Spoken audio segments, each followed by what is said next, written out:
الحمد لله نحمده ونستعينه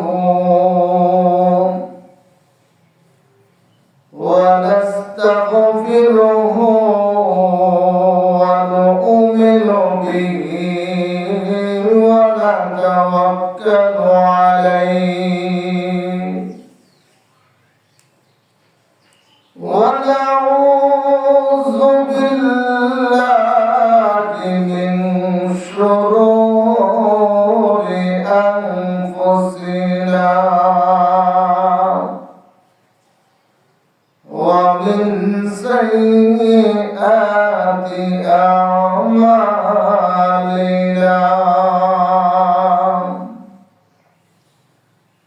من يهده الله فلا مضل له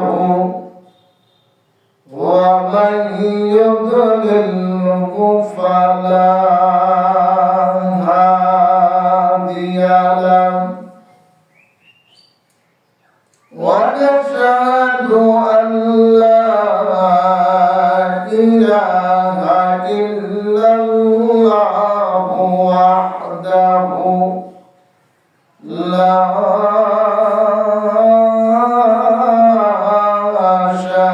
شريك له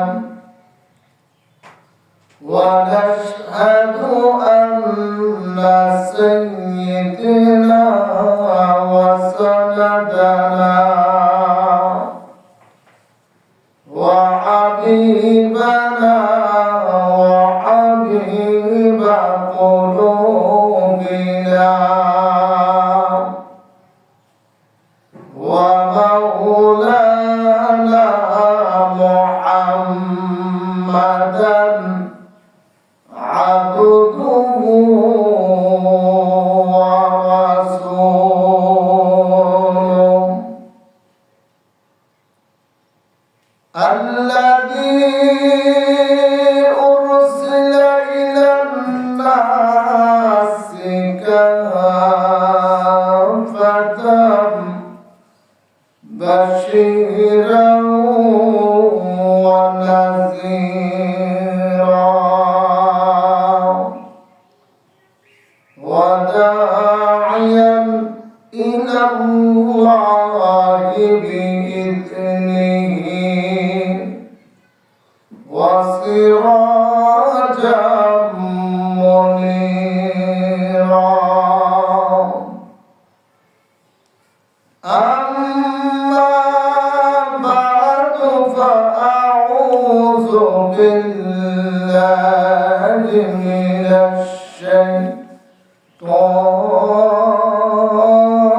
الشيطان الرجيم بسم الله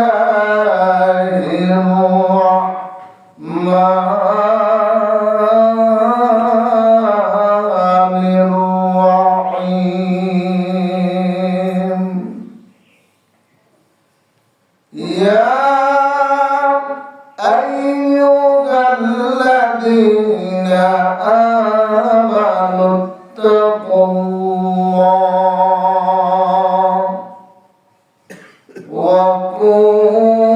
وكونوا مع الصادقين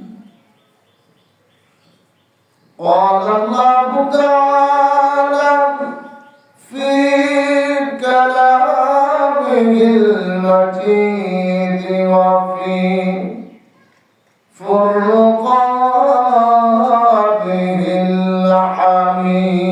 الحميد وفي شان حبيبه إن الله وملائكته يصلون على النبي يا أيها الذين آمنوا صلوا عليه وسلموا تسليما اللهم صل على سيدنا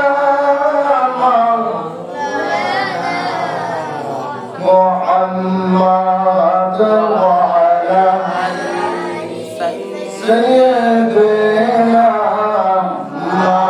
مولانا محمد اللهم صل على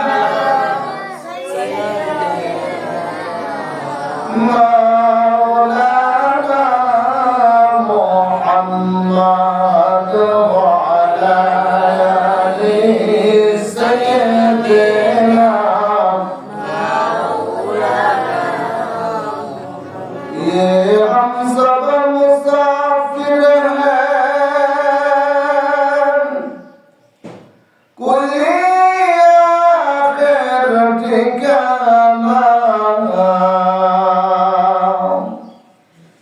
कोई आगे रवाना है कोई पीछे रवाना اللهم صل على سيدنا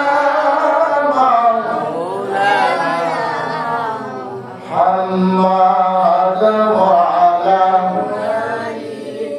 سيدنا مولانا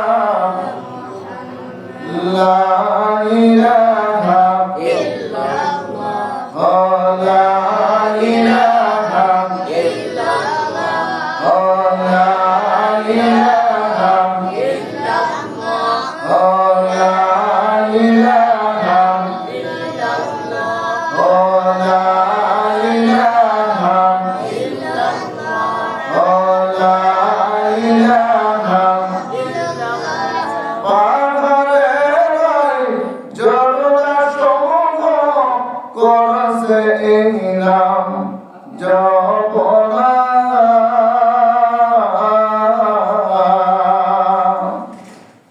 শব্দে জারি উমিরায় করছে এই নাম সাধনা লা ইলাহা ইল্লাল্লাহ লা ইলাহা ইল্লাল্লাহ লা ইলাহা ইল্লাল্লাহ লা ইলাহা ইল্লাল্লাহ লা ইলাহা ইল্লাল্লাহ লা ইলাহা ইল্লাল্লাহ লা ইলাহা ইল্লাল্লাহ মন যে আমার দেওয়ানা যাইতে যাইতে মদিনা মন যে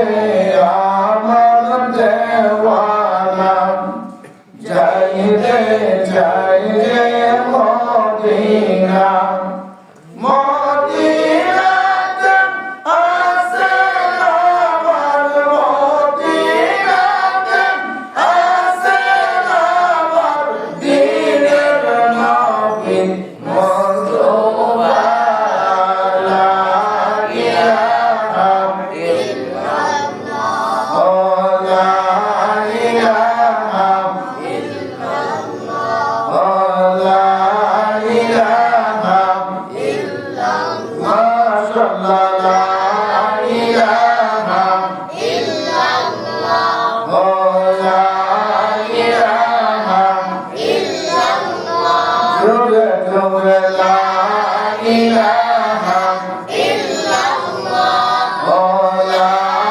ইলাহা ইল্লাল্লাহ লা ইলাহা ইল্লাল্লাহ লা ইলাহা ইল্লাল্লাহ লা ইলাহা ইল্লাল্লাহ আসমান গায়রুল্লাহ মা ফি কলবি গায়রুল্লাহ আসমান জমিন গায়রুল্লাহ মা ফি কলবি গায়রুল্লাহ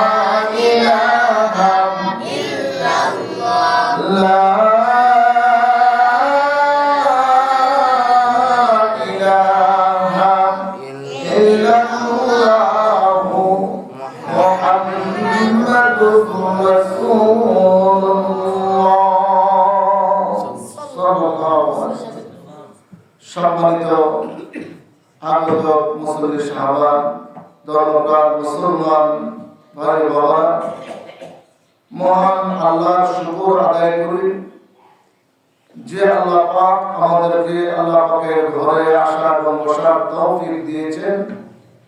এই জন্য মহান আল্লাহর শুকর আদায় করি, সকলেই জবান করে দিল উজাড় করে অন্তরে মহব্বত রেখে আল্লাহকে ভালোবেসে সকলে শুকরিয়া আদায় করি একবার আলহামদুলিল্লাহ। মহান আল্লাহ পাক রব্বুল আলামিন আমাদেরকে মহব্বত করেন বিদায় আমরা আল্লাহ পাকের ঘরে আসতে পেরেছি, বসতে পেরেছি। তারই পাশাপাশি আল্লাহর কিছু গুণগানের কথা এবং নবী পাকের কিছু হাদিসের কথা আমাদেরকে শোনা এবং বলার তৌফিক দান করেছেন। আল্লাহ পাক আমাদেরকে এই সুযোগ করে দিয়েছেন বিদায় আমরা এই সুযোগ পেয়েছি, ঠিক কিনা বলেন? এই জন্য মহান আল্লাহর শুকর আবারও দিল থেকে আদায় করে একবার আলহামদুলিল্লাহ। আল্লাহ পাক রব্বুল আলামিন আমাদেরকে সৃষ্টি করেছেন মানব জাতি হিসেবে। পৃথিবীর জমিনে আল্লাহ কত মাখলুক সৃষ্টি করেছেন, এর মধ্যে মানব জাতিকে আল্লাহ পাক ভালোবেসে পছন্দ করে সৃষ্টি করেছেন। তাই আল্লাহ পাক আমাদেরকে যে একজন উত্তম জাতি, একজন শ্রেষ্ঠ জাতি হিসাবে আল্লাহ পাক আমাদেরকে সৃষ্টি করেছেন। বলেন তো এর দ্বারা আমরা খুশি না বেজার?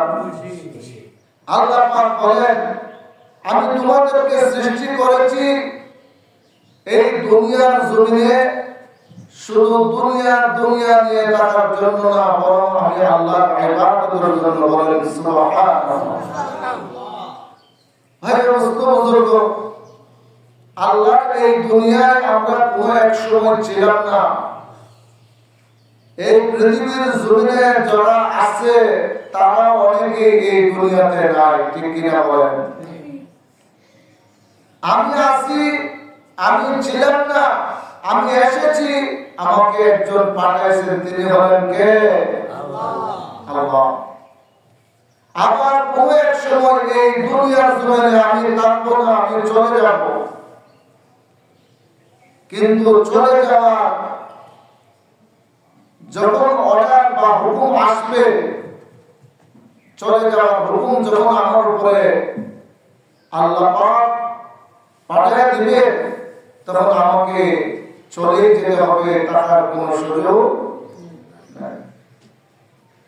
ভাই বুজুর্গ, এই দুনিয়া থেকে যাওয়ার আগে, দুনিয়াতে আসার পরে, দুনিয়া থেকে চলে যাওয়ার পরে আমার জীবনের হিসাব নিকাশ নেওয়া হবে।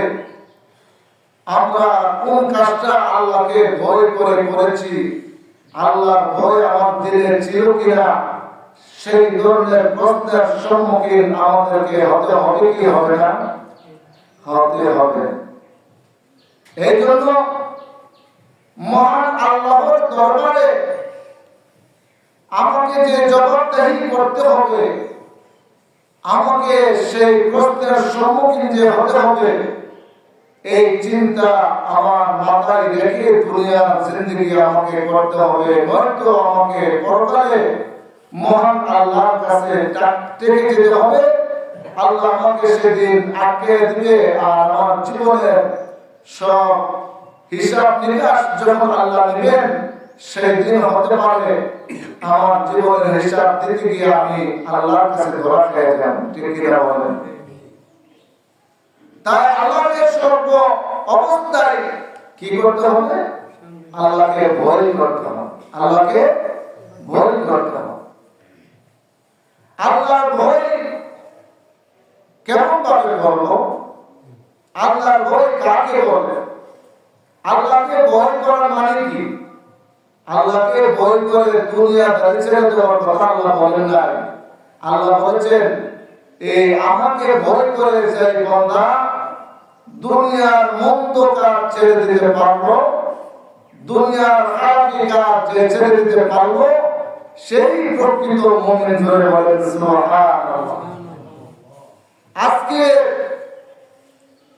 এই শবে বরাতের চাঁদ, আজকে এই শাবানের চাঁদ, আল্লাহর নবী এই চাঁদ পেয়ে বড় খুশি হইতেন এবং আল্লাহর কাছে দোয়া করতেন, আল্লাহুম্মা বারিক লানা ফি রাজাব ওয়া শাবান ওয়া বাল্লিগনা রমাদান। আল্লাহর কাছে নবী দোয়া করতেন। আপনার আমার নবী সরকারে জানালেন, নবী মুহাম্মদ রাসূলুল্লাহ এই দোয়া করতেন আর আল্লাহর কাছে ফরিয়াদ করতেন, হে আল্লাহ, তুমি আমাকে এই শাবানের চাঁদ দিয়েছো, শাবান থেকে নিয়ে আমাকে রমজান পর্যন্ত বসার হায়াতে বের পাওয়ার তৌফিক আল্লাহ তুমি দান করো। সুবহানাল্লাহ। নবীজি, আপনার আমার নবী কত ভয় করতেন যে কখন না জানি মহান আল্লাহর ডাক এসে যায় আমাকে চলে যাওয়ার জন্য। ঠিক কিনা বলেন? আমরা তো এই দুনিয়া করে করে দুনিয়ার পিছনে এমন ভাবে লেগে গিয়েছি যে আমরা পরকালকে ভুলেই গিয়েছি। ঠিক মতো পরকালকে আমরা ভুলেই গিয়েছি। ভাই মুসলমান, পরকালকে ভুলে গেলে চলবে না। পরকালকে আমাদেরকে স্মরণ করে চলতে হবে। পরকালের কথা আমাদের স্মরণাপন্ন হয়ে জিন্দেগীর প্রত্যেকটা মুহূর্ত তো আমাদের কাটাইতে হবে। ঠিক কিনা বলেন? আল্লাহ পাক রব্বুল আলামিন এই কথাটাই বুঝাইতে চায়, যদি ওই কাজগুলি করো বান্দা, তাহলে প্রথম শর্ত হলো আমি আল্লাহর ভয় তোমার দিলে থাকতে হবে। সুবহানাল্লাহ। আল্লাহ পাক কুরআনুল কারীমের মধ্যে আমার আজকের তেলাওয়াতকৃত আয়াতে এই কথাই বলেন, ইয়া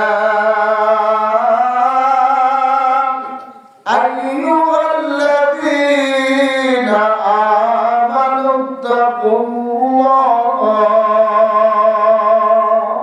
সুবহানাল্লাহ। আল্লাহ বলেন, হে বান্দা, হে মুমিন, তুমি আমি আল্লাহকে প্রত্যেকটা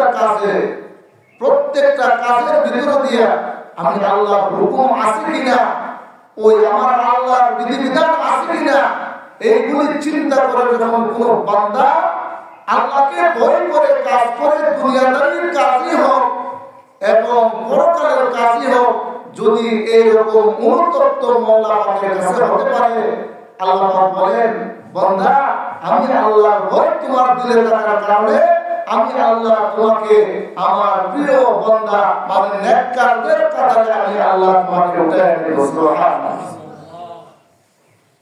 এইজন্য আল্লাহকে ভয় করতে চাই, আল্লাহকে ভয় করতে চাই।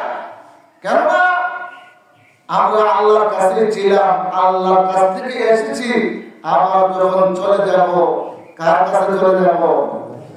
আল্লাহর কাছে।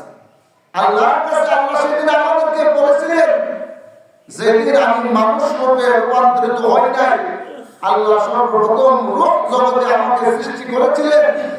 সেই রূপ জগতে আল্লাহ পাক করেছিলেন, হে রব সম্প্রদায়, তোমরা বলো তো আলাস্তু বিরাব্বিকুম, হে রব জগতের রব আল্লাহ, তোমরা বলো আমি কি তোমাদের রব নই? সুবহানাল্লাহ। আল্লাহ প্রশ্ন করেছিলেন, যেদিন আমাকে বানানো হয় নাই, পৃথিবীর কোনো মানুষকে বানানো হয় নাই, আল্লাহ সেদিন রব জগতে সৃষ্টি করে আমাকে আপনাকে সকলকে রেখেছিলেন, সেদিন আল্লাহ প্রশ্ন করেছিলেন যে তোমাদের রব আমি কি তোমাদের রব নই? সেদিন এক বাক্যে সকল লোক জগৎ থেকে সকলেই বলেছিলাম ক্বালু বালা, ক্বালু বালা, নিশ্চয় তুমি আমাদের রব। সুবহানাল্লাহ। আল্লাহকে রব স্বীকার করে সেই দিন ওই লোক জগৎ থেকে আল্লাহ পাক আমাকে মানব রূপে মানুষ বানাইয়া দুনিয়াতে পাঠানোর পরে দুনিয়ার লোভ লালসা, দুনিয়ার মায়া, মহব্বত, দুনিয়ার সব কিছু আমাকে মহান রব ক্বালু বালাকে বলে দিয়েছে। বলেন না একবার সুবহানাল্লাহ। ও ভাই মুসলমান, আল্লাহকে স্মরণ রাখতে হবে প্রত্যেকটা মুহূর্তে যদি মুমিন হতে হয়, ঠিক কিনা বলেন? এই জন্য আল্লাহর পয়গম্বর হযরত মুসা আলাইহিস সালাতু ওয়াস সালামকে আল্লাহ পাক রব্বুল আলামিন তার জিবরাইলের মাধ্যমে মুসাকে ডাক দিয়ে বলেন, ও আমার পয়গম্বর মুসা, আমার একজন বন্ধু মানে আমার একজন দোস্ত দুনিয়া থেকে বিদায় হয়ে গিয়েছে, আমি তাকে উঠে নিয়ে এসেছি। তুমি মুসা পয়গম্বর, তোমার উপরে আমি দায়িত্ব দিলাম, তুমি আমার এই দোস্তকে দুনিয়ার জমিনে জানাজা দিয়া কাফন দিয়া তার দাফন করানোর দায়িত্ব আমি আল্লাহ তোমাকে দিলাম। সুবহানাল্লাহ। মুসা নবীর দায়িত্ব হয়ে গেলেন। জিজ্ঞাসা করলেন, হে আল্লাহ, আপনার এই বান্দাটা কোন জায়গা, আমাকে তার ঠিকানা দিবেন? আল্লাহ জানাই দিলেন, ও মুসা, আমার এই দোস্ত, আমার এই প্রিয় বান্দাটা এক জঙ্গলের ভিতরে আছে, ওই জঙ্গলটা পাহাড়ের এক কোণায় গিয়ে দেখো, আমার এই দোস্তটা দুনিয়ার জমিন থেকে বিদায় হয়ে গিয়েছে, লাশ অবস্থা ওই জঙ্গলের মাধ্যমে পড়ে আছে, তুমি তাকে জানাজার মাধ্যমে কাফন দাফনের ব্যবস্থা করো। সুবহানাল্লাহ। আল্লাহর নবী হযরত মুসা আলাইহিস সালাতু ওয়াস সালাম আল্লাহর হুকুম পাইলেন, কেমন কথা, দুনিয়ার জমিনে আল্লাহর দোস্তরে দেখব। সুবহানাল্লাহ বলেন। আল্লাহ নিজে তার দোস্ত হিসেবে আখ্যায়িত করেছেন। আল্লাহর পয়গম্বর হযরত মুসা আলাইহিস সালাতু ওয়াস সালাম দৌড়াইতে আরম্ভ করলো। যে জঙ্গলের কথা আল্লাহর কাছ থেকে জানা হয়েছিল, ওই জঙ্গলের দিকে মুসা নবী দৌড়াইতে আরম্ভ করেছে। কোথায় কোথায় আল্লাহর দোস্ত, কোথায় আল্লাহর প্রিয় বান্দা? জঙ্গলের ভিতরে নাকি লাশ হয়ে পড়ে আছে। কিতাবের মধ্যে এসেছে আল্লাহর নবী মুসা আলাইহিস সালাতু ওয়াস সালাম জঙ্গলের দিকে যখন যাইতেছিলেন, জঙ্গলের ভিতরে গিয়ে দেখে একটা লোক লাশ অবস্থায় পড়ে আছে, দেহটা জঙ্গলের ভিতরে পড়ে আছে। মনে মনে ভাবলো, আল্লাহ কি ওই লোকটার কথাই আমাকে জানায় দিয়েছে কিনা? সুবহানাল্লাহ। কিন্তু লোকটার চেহারাটা দেখা যাইতেছে না, কেমন যেন উল্টা পাল্টা হয়ে আছে। লোকটার চেহারাটা দেখার জন্য আল্লাহর পয়গম্বর হযরত মুসা আলাইহিস সালাতু ওয়াস সালাম কাছে গেলেন। লোকের চেহারা দেখিয়া চিনে ফেললো আর মনে মনে এইরকম ভাবতে আরম্ভ করলো, আল্লাহর দোস্ত কেমন করে হয় এই লোকটা, যে লোকটা সারা জীবন মদ খাইছে। সুবহানাল্লাহ। মুসা নবী ব্যাপার কি? সারা জীবন যে লোকটা মদ খাইছে, মন্দ কাজ করছে, আল্লাহ আমি পয়গম্বর মুসারে তার জানাজা দিয়া, তার কাফন করাইয়া, তার দাফন করার কথা, কবরস্থ করার কথা আল্লাহ আমারে কইছে, এটা তো আমার বিশ্বাস হয় না। মনে করলো হয়তো এই লোক না অন্য কোন লোকের কথা বলছে। সুবহানাল্লাহ। আল্লাহর নবী হযরত মুসা আলাইহিস সালাতু ওয়াস সালাম দিয়ে আবার দৌড়াইতে আরম্ভ করেছে। জঙ্গলের ভিতরে যেহেতু আল্লাহ তার জঙ্গলের ভিতরে আছে আল্লাহর দোস্ত, এই জন্য আল্লাহর দোস্তকে খুঁজতে আরম্ভ করেছে। ও ভাই মুসলমান, আল্লাহ যারে দোস্ত বানায় নেয় সে কেমন দেখতে কেমন এইগুলো তার চিন্তার বিষয় না। আল্লাহ যারে দোস্ত বানায় নেয় তার জীবন ধন্য হয়ে যায়। সুবহানাল্লাহ। আল্লাহ নবী হযরত মুসা আলাইহিস সালাম লোকটাকে চিনতো, আগে থেকেই চিনতো। মদ করছিল, কি করছিল? মদ বিমূঢ় হয়ে থাকতো, মদ খায়া মদ পান করে তার মধ্যে কোনো চেঞ্জ থাকতো না, রুটে গাড়ে পড়ে থাকতো। কিন্তু এই লোকটা জঙ্গলে পড়ে আছে, চিন্তা করলো মনে হয় আল্লাহ তার কথা বলে নাই, অন্য কেউ হতে পারে। এই জন্য ওই লোকের দ্বিতীয় লোকের সন্ধান খুঁজতে আরম্ভ করেছে। এর মধ্যে মহান আল্লাহর হুকুম হয়ে গিয়েছে, ওহী নাযিল হয়ে গিয়েছে। জিবরাইলকে আল্লাহ ডাক দেয়, বলেন জিবরাইল, জিবরাইল রে, ও আমার ফেরেশতা জিবরাইল, আমার পয়গম্বর আমার নবী মুসা আলাইহিস সালাম কেন তো ভাইয়া সামনের দিকে মারে? আল্লাহু আকবার, আল্লাহু আকবার। মুসা নবীর কাছে গিয়ে জিবরাইল উপস্থিত, ডাকতে আছে আর বলতে আছে, আল্লাহর পয়গম্বর মুসা, আপনি কেন সামনের দিকে দৌড়াইতে আছেন? বলে আল্লাহর দোস্তরে খুঁজতে আছি। সুবহানাল্লাহ। আল্লাহু আকবার, আল্লাহু আকবার। কিতাবের মধ্যে এসেছে মুসা নবী যখন দৌড়াইতে আরম্ভ করলো, মুসা নবী দৌড়াইয়া যখন তার কোনো সন্ধান না পায় এমন অবস্থায় জিবরাইল এসে উপস্থিত। জিবরাইল ডাক দিয়ে বলেন, আসসালামু আলাইকা ইয়া মুসা কালিমুল্লাহ, ও আল্লাহর পয়গম্বর মুসা, আপনি কেন সামনের দিকে দৌড়াইতেছেন? সুবহানাল্লাহ। আল্লাহর নবী মুসা ডাক দিয়ে বলেন, ও জিবরাইল, আমাকে আল্লাহর দোস্ত খোঁজার জন্য আল্লাহ হুকুম করেছে, এই জন্য আমি আল্লাহর দোস্তরে খুঁজি। জিবরাইল ডাক দিয়ে বলেন, ও আল্লাহর পয়গম্বর, আপনি যারে দোস্ত মনে না কইরা খুঁজেন, আমার আল্লাহ ওই বান্দারে দোস্ত বানায় আনছে। জিবরাইল কো, আপনি কারে খুঁজেন? আল্লাহ তো ওই বান্দা, যে বান্দারে আপনি দেখাইছেন জমিনে পড়ে আছে, তার আপনি মকফুর বাইদা একজন গুনাহগার মনে করে তারে রাখা আপনি অন্যজনকে তালাশ করেন। আল্লাহ বলেছে, যারা তালাশ করতেছেন আসলে সেই ওই ব্যক্তি, যে ব্যক্তিরা আপনি কিছুক্ষণ আগে দেখিয়ে আসছেন। সুবহানাল্লাহ।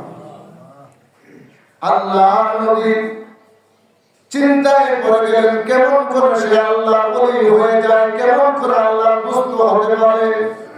কি কোন চিন্তার বিষয় আছে না? নাই। সারা জীবন সারা জিন্দগি সে মদ খায়া বেহুশ অবস্থায় পড়ে থাকতো রাস্তাঘাটে, এখন কেমন করে আল্লাহ বন্ধু হয়ে গেলেন, আল্লাহ তার দোস্ত বানায় নিয়েছেন। আল্লাহ নবী মুসা আলাইহিস সালাম, আল্লাহ নবী মুসা আলাইহিস সালাম সিজদায় পড়ে আল্লাহকে ডাক দিলেন, হে আল্লাহ, কেমন করে ওই মদখোর লোকটা আপনার দোস্ত হলো? আমার মনে প্রশ্ন এসেছে, কেমন করে সে আপনার দোস্ত হতে পারে? যে বান্দা চিরজীবন তার পুরো জিন্দেগি তোমার নাফরমানি করলো, ওই নাফরমান বান্দা কেমন করে তোমার দোস্ত হয়ে যায় আমার বুঝে আসে না। সুবহানাল্লাহ। আল্লাহ পাকের দরবারে আল্লাহর নবী মুসা যখন সিজদায় পড়ে গেলেন, সিজদায় পড়ে যখন আল্লাহকে এই কথা জানতে চাইলেন, আমার আল্লাহ ডাকতে বলেন, মুসা রে, তুই কি জানতে চাস কেমন করে আমার এই বান্দা আমার বন্ধু হয়ে গেছে? সুবহানাল্লাহ। আল্লাহু আকবার, আল্লাহু আকবার। কিতাবের মধ্যে এসেছে আল্লাহর নবী মুসাকে ওই ঘটনাটা বর্ণনা দিতে গিয়ে বলেন, মুসা, তুমি জানো না আমার ওই বান্দাটা সারাটা জীবন মদ খাইছে, মদ খাওয়ার পরে যখন মদ খাওয়া বাড়িতে যায়, বাড়িতে যাওয়ার পরে তার মা বাবা তাকে ভালোবাসে না, বাড়িতে যাওয়ার পরে তার ছেলে মেয়ে তাকে ভালোবাসে না, বাড়িতে যাওয়ার পরে আমার আল্লাহর এই বান্দাটা, আমার বান্দাটাকে তার বিবি তাকে ভালোবাসে না, এমন ভাবে সবাই তাকে মুসাকে বাড়ি থেকে তাড়াইয়া দিয়েছে। সুবহানাল্লাহ। ও মুসা, আমার বান্দা যখন কারো কাছে স্থায়ী পাইল না, কারো কাছে যখন জায়গা হলো না, আমার এই বান্দাটা বাড়িতে যাওয়ার পরে তার মা বাবা তাড়াইয়া দেয়। কিরে নাফরমান, কেমন করে তুই বাড়িতে আইস? তোর যন্ত্রণা চতুর্দিকে মানুষ তোকে মত কর তুই ডাকে। কি বলেন? যারা মদ খায় তারা কি কর? মদ কর। যে গাঞ্জা খা তারা তো গাঞ্জা কর। এইরকম সমাজে অনেক মানুষ আছে যাদেরকে আমরা ঘৃণা করি। যারা মদ খায় তাদেরকে আমরা ঘৃণা করি। আমার আল্লাহ পাক রব্বুল আলামিন ওই ধরনের লোকগুলোকে লক্ষ্য করে এই শাবান মাসে রাখতে থাকে আর বলতে থাকে, কে আসো মদখোর, কে আসো জিনাখোর, কে আসো অন্যায় কাজের মাধ্যমে লেগে আসো। আমার আল্লাহ পাক রব্বুল আলামিন ডেকে ডেকে বলেন, ইয়া আইয়ুহাল্লাযীনা আমানু তাকুল্লাহ। অনেক মদ খেয়েছো, অনেক অন্যায় করেছো, কে আসো জীবনে অনেক অপরাধ করেছো, আমি আল্লাহ তোমাকে লক্ষ্য করে রাখছি। তুমি আসো, ফিরে আসো। শাবান মাস তোমার সামনে এসেছে, শাবান তোমার সামনে এসেছে, শবে বরাত তোমার মধ্যে এসেছে। শবে বরাতকে সামনে রেখে, শাবান মাসকে সামনে রেখে তুমি তওবা করো। আমি আল্লাহ তওবা করতে দেরি বান্দারে মাফ করতে দেরি করি না। কি বলে? আল্লাহ মাফ করতে পারে কি পারে না? মুসা নবী ডাক দিয়ে বলেন, আল্লাহ, এই বান্দা কেমন করে তোমার দোস্ত হয়?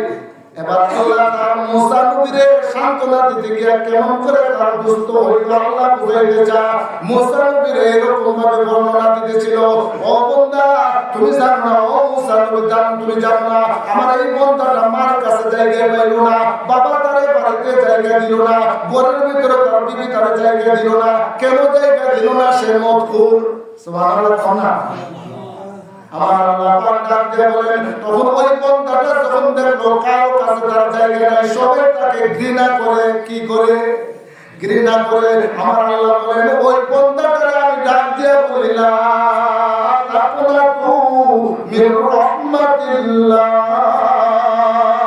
বান্দারে, ও বান্দা, তুই গুনাহ করতেছিস, গুনাহ করতে করতে পাহাড় পরিমাণ গুনাহ করে ফেলেছিস, গুনাহ করতে করতে আসমান পর্যন্ত গুনাহ করে ফেলেছিস। আমি আল্লাহ ওই বান্দাকে ডাকি, ওই বান্দাকে আমি ডাকি। কোন বান্দাকে আল্লাহ ডাকে? আল্লাহ বলে, লা তাকুনাতু মির রাহমাতিল্লাহ। বান্দা, তুমি গুনাহ করতে করতে পাহাড় পরিমাণ গুনাহ করে ফেলেছো, কিন্তু আল্লাহ ডেকে ডেকে বারবার বলে, বান্দারে, তুই আমি আল্লাহর রহমত থেকে বঞ্চিত হইস না। কি বলেন? আল্লাহর রহমতের আশা আছে না? আল্লাহ বলেন, গুনাহ করছো কিন্তু আমার রহমত থেকে দূরে সরিয়া যাস না।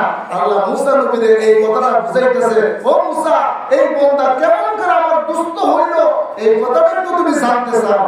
সুবহানাল্লাহ বলেন। আল্লাহু আকবার, আল্লাহু আকবার। মুসা নবী ডাক দিয়ে বলেন, আমি জানতে চাই কেমন করে তোমার দুষ্ট হয়ে গেল। ওই তখন আল্লাহ পাক রব্বুল আলামিন মুসা নবীর সঙ্গে ওয়াজ করতেছিলেন। ও পয়গম্বর মুসা, তুমি জানো না আমার বান্দাটা কেমন করে আমার দুষ্ট হয়ে গেল? যখন তার মা বাবা তার বাড়িতে জায়গা দিল না, তার আপনজন কেউ তাকে আপন মনে করে না, ঘৃণা করে। মদ করুক একালি দে, জিনা করুক একালি দে, মদ্যপাসী একালি দে। তখন ওই আমার বান্দাটা সর্বদিক যখন তার পথ বা দরজা বন্ধ হয়ে গিয়েছে, তখন আল্লাহকে চিনিয়ে ফেলেছে। তখন ওই লোকটা এই মুহূর্তে এই অবস্থা আমি আল্লাহকে ডাক দিয়ে বলে, হে আল্লাহ, দুনিয়ার সবাই আমাকে ভুলে যেতে পারে, আমাকে ঘৃণা করতে পারে, তুমি আল্লাহ আমারে পাঠাইছো, তুমি আমাকে ঘৃণা করতে পারো না।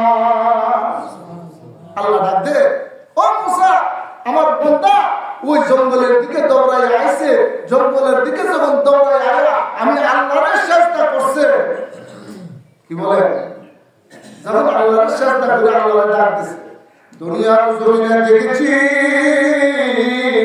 কেউ যদি কোন অপরাধ করে দুনিয়ার জমিনে কেউ না কেউ একজন তার পক্ষপাতিত্ব করে অপরাধ করার পর তার ক্ষমার একটা জায়গা আছে, আছে, ক্ষমার একটা রাস্তা আছে।